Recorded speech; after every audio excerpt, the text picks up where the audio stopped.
गौतम बुद्ध और गरीब आदमी की कहानी। एक बार बुद्ध अपने शिष्यों के साथ चलते हुए एक गांव में आए। उन्होंने अपने शिष्यों के साथ कुछ दिनों के लिए गांव में रहने का फैसला किया। ये खबर गांव में आग की तरह फैल गई कि गौतम बुद्ध उनके गांव आए हैं। लोग बुद्ध को देखने आने लगे और वे अपनी समस्याओं का समाधान पूछने लगे। बुद्ध भी उन्हें उनकी समस्याओं के सभी समाधान दे रहे थे। इस बीच एक ग्रामीण ने बुद्ध से कहा, हे भगवान, हम सभी गाँव में कड़ी मेहनत करके अपना जीवन यापन करते हैं और हम धन्यवाद करते हैं, उसने हमें जो कुछ भी दिया है उसके लिए सर्वशक्तिमान है। लेकिन हमारे गांव में एक व्यक्ति है जो कोई काम नहीं करता है और अपनी गरीबी के लिए भगवान को हर समय दोषी ठहराता रहता है। वह हमेशा भगवान को कोसता और गाली देता रहता है। अगर हम उसे रोकने की कोशिश करते हैं तो वह हमें भी गाली देना शुरू कर देता है। हमें समझ में नहीं आ रहा है कि क्या करें। बुद्ध मुस्कुराते हुए कहा, आप लोग कृपया उसे मेरे पास ले आओ। एक ग्रामीण ने कहा, वह व्यक्ति बहुत कठोर है, वह आपको गाली भी दे सकता है और हम उसे आपका अपमान करते नहीं देख सकते, इसलिए उसे यहाँ बुलाना उचित नहीं है। बुद्ध मुस्कुराए और कहा, चिंता मत करो, तुम उसे यहाँ लाओ। उससे कहो कि महात्मा बुद्ध तुम्हारी समस्याओं का समाधान कर सकते हैं। गांव वाले उसे पहले लाने गए।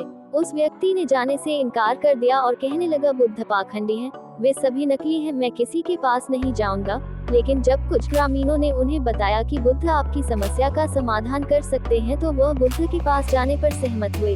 वह व्यक्ति बुद्ध को देखता रहा और कहा, आपने मुझे ये क्यों बुलाया है? क्या आप मुझे बताना चाहते हैं? क्या आप भी चाहते हैं कि मैं सर्वशक्तिमान को गाली न दूं? जो उन्होंने मुझे दिया है वह मुझे गाली क्यों न दे? उसने मुझे ये बेकार शरीर दिया, लेकिन शरीर के लिए धन की भी आवश्यकता है। भगवान ने क्यों नहीं दिए मुझे पैसे? अगर आप मेरी पैसे की समस्या को हल कर सकते हैं तो ये ठीक है, अन्यथा अपनी बोरी पैक करें और इस गांव से बाहर निकले। मुझे पता है कि सभी भिक्षु नकली हैं। बुद्ध उसको सुनकर गुस्सा होने के बजाय मुस्कुरा रहे थे। बुद्ध ने उस व्यक्ति से कहा, मेरे दोस्त, मैं न तो आपसे ईश्वर में विश्वास करने के लिए कह रहा हूँ और न ही आपको उस पर विश्वास न करने के लिए कह रहा हूँ। किसी व्यक्ति की सुख दुख का कारण उसका अपना कर्म है, इसलिए यदि आप कड़ी मेहनत करते हैं तो किसी और को कोसने के बजाय तो आपकी पैसे की समस्या हल हो सकती है।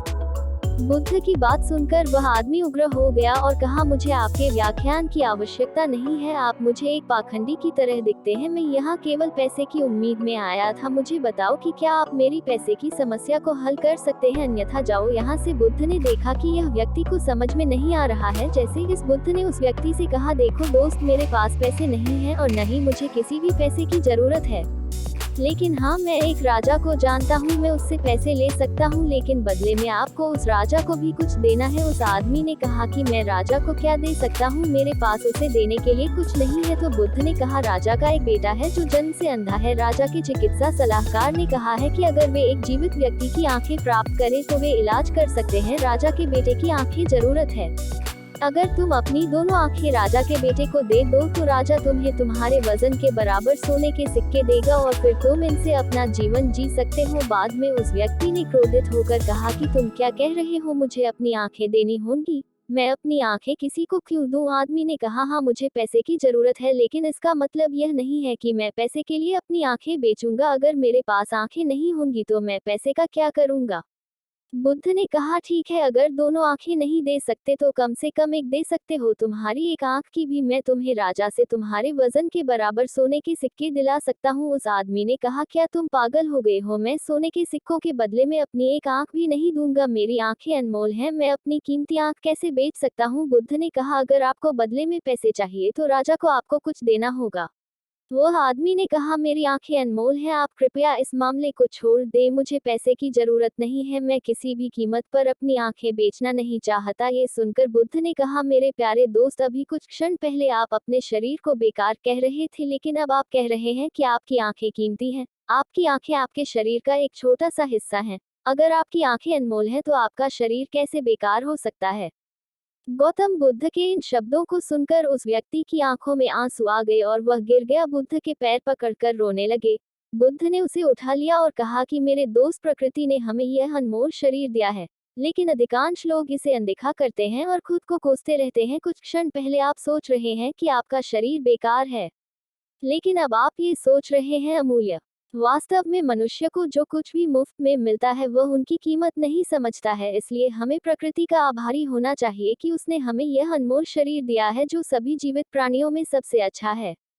खुद को कोसने की बजाय परमात्मा को धन्यवाद देना चाहिए कि आपको इतना खूबसूरत बनाया। दुनिया में बहुत से ऐसे लोग हैं जिनके पास आंखें तो है लेकिन देख नहीं सकते, लेकिन फिर भी वह परमात्मा को धन्यवाद देते हैं। आपके पास तो आंखें हैं, आपके पास तो सब कुछ है। प्रकृति ने जिसको जैसा बनाया है उसको खुद को स्वीकार करना चाहिए और उसके लिए परमात्मा को धन्यवाद देना चाहिए।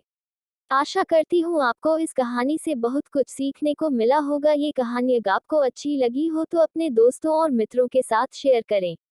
धन्यवाद।